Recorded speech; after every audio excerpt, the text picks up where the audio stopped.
please welcome Dwayne "The Rock" Johnson.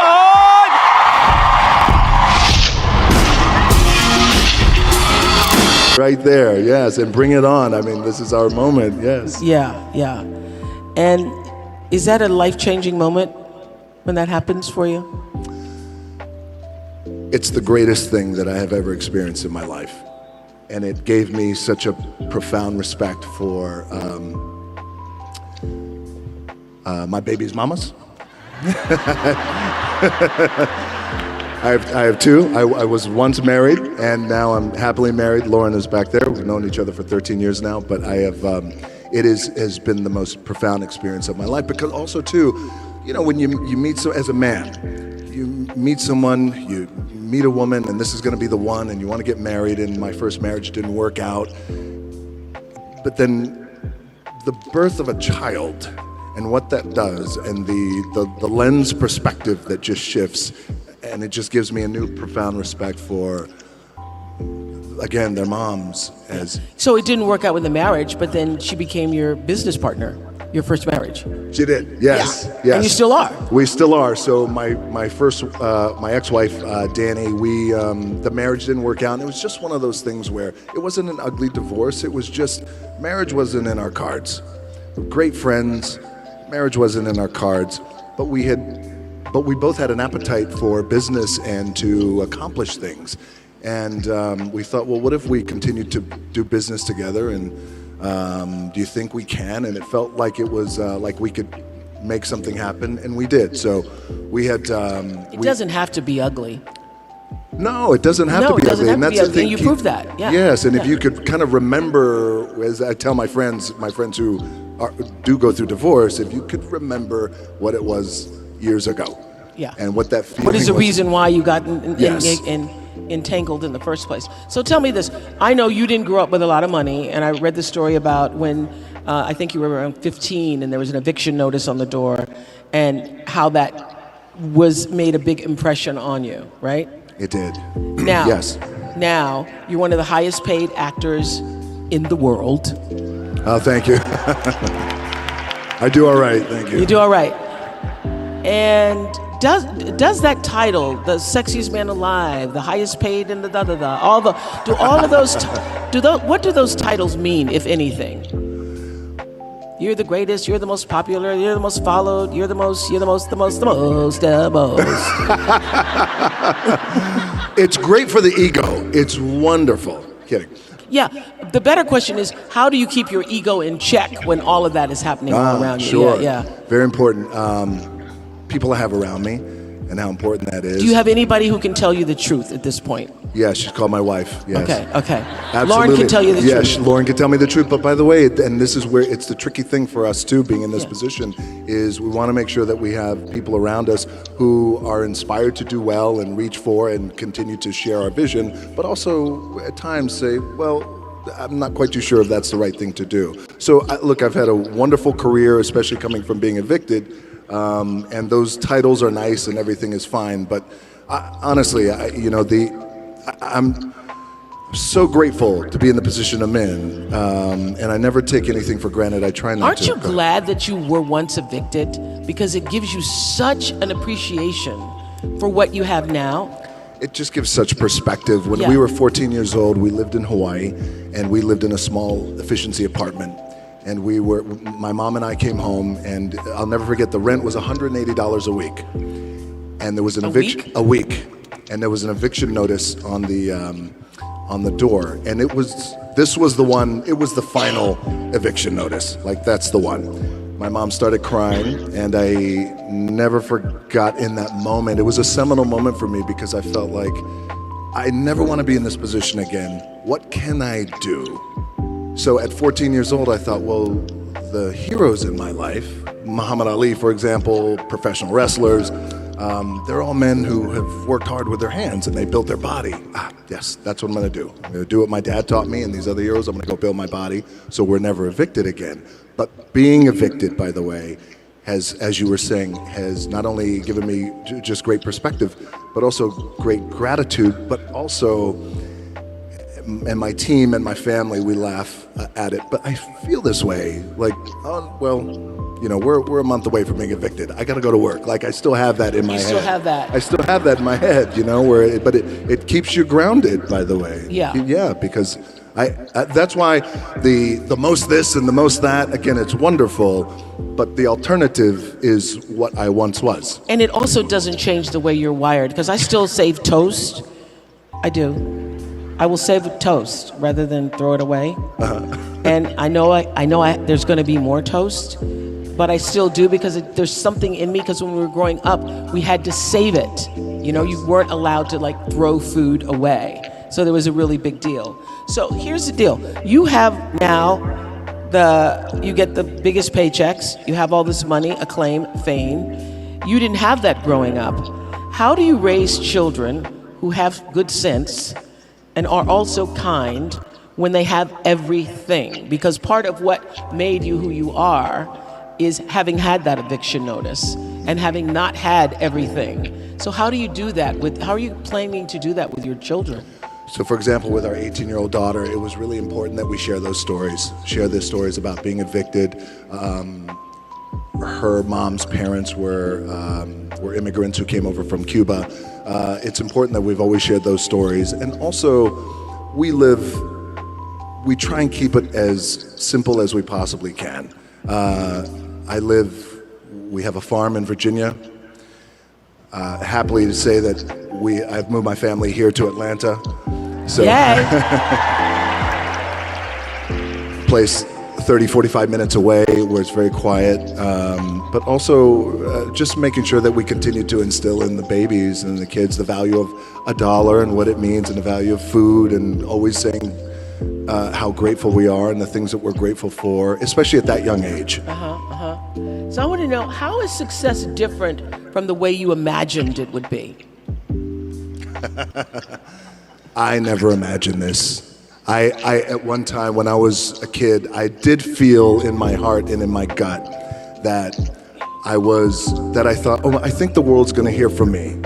I don't know how, but I do feel that way. But I never thought in my mind it was this level of success or fame even. It was, I don't know how, but the world's going to hear from me. So, which is maybe why, at times I could walk around and I could look at things like I'm a big kid, like everything at times could be like I'm in Willy Wonka's chocolate factory, where I'm just really in awe of everything that's really happening around me.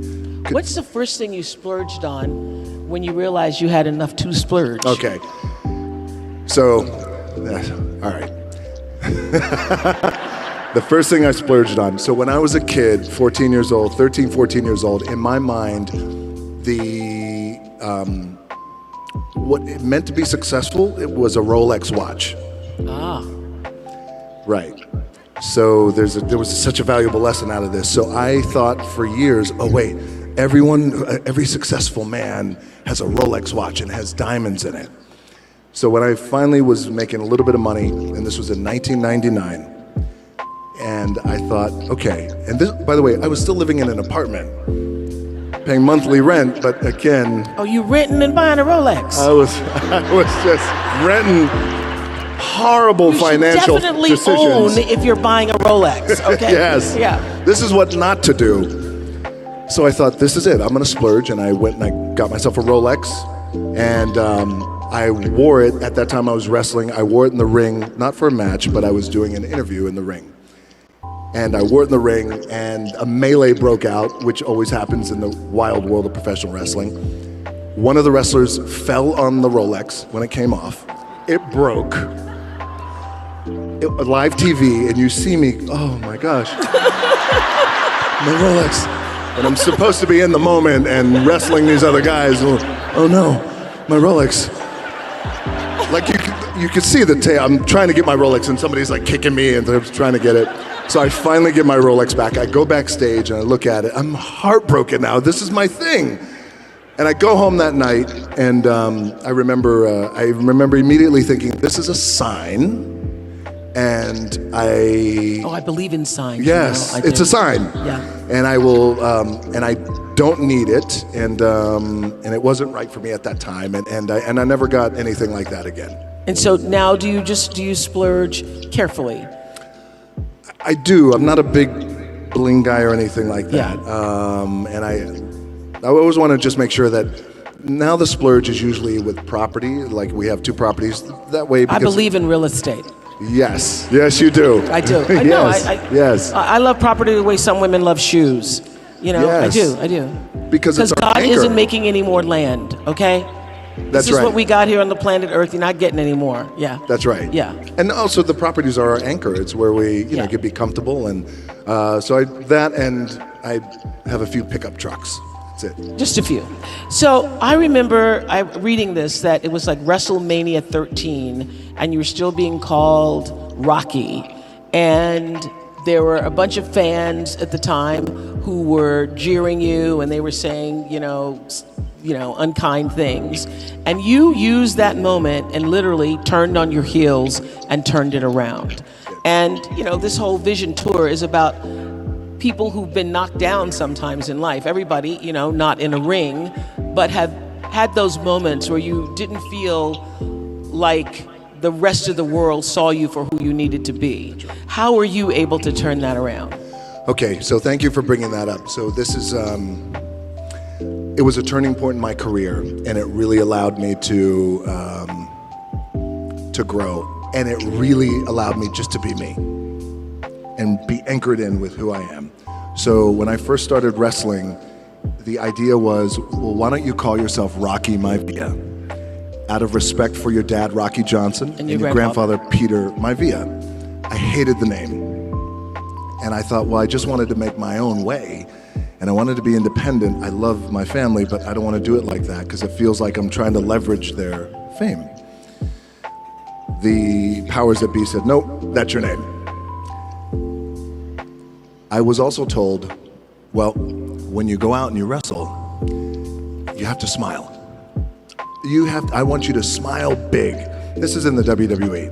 Why are you smiling if you don't beat people up? Well, the idea was I was a rookie in the wrestling business. I was the wrestling business is a term called babyface, which is a good guy. I was being groomed as a good guy wrestler. Young, the idea was you're grateful for the opportunity. So when you go out there, I want you to smile. You can't smile enough. And I thought, well, what if I lose? No. Yes, exactly. Yeah. Still got to smile. And it just didn't feel right. That didn't sit right with me. So a few months later, the company made me the Intercontinental Champion. And then a month later, we go into the annual biggest event. It's like the Super Bowl of wrestling, WrestleMania. And it was WrestleMania 13. By the time I got to Chicago, WrestleMania, 16,000 people in the middle of the ring. When I was in the ring, and I'm supposed to be a good guy, and they're supposed to cheer me, 16,000 people were chanting, "Rocky sucks." Thank you for laughing, a few of you. But it was... Can you hear the word sucks clearly when you're on the mat? Rocky sucks. Yes. Yeah, Rocky sucks. There's a reverb that happens in the arena. And when in unison, not one person, you suck. Yeah. 16,000. And I remember laying there in the ring, and the referee said to me, don't listen to him. And it was crippling for me. Yeah. But so then at that time, the powers that be thought, this isn't going to work. And for whatever reason, people are not liking you and they're not connecting with you. And so in that moment, it was very defining because I asked then if I could just be myself. And if I could go out there and if I can speak to the crowd and if I could just be myself and be authentic. And if I don't want to smile, I don't smile. If I want to laugh, I laugh. If I want to sing, I sing. Whatever it is, I just want to be me. Can I have that for 1 minute of live TV time? Powers that be at that time, Vince McMahon said, you got it. So on Raw, live TV, I grabbed a microphone and I said, I may be a lot of things, but sucks isn't one of them. And I said something to the effect of, basically, it's not a this thing, it's not a that thing, it's a me being myself thing. And before you know it, I guess the moral of the story is the importance and the power of finding your identity and being true to who you are. Even in that wild world of pro wrestling, it still applies to everyone in the room, and how powerful that could be, because it was a true shift and click moment. And I never looked back, and I became, fortunately, the biggest draw that the business has ever seen. Wow. And isn't that the moment, really?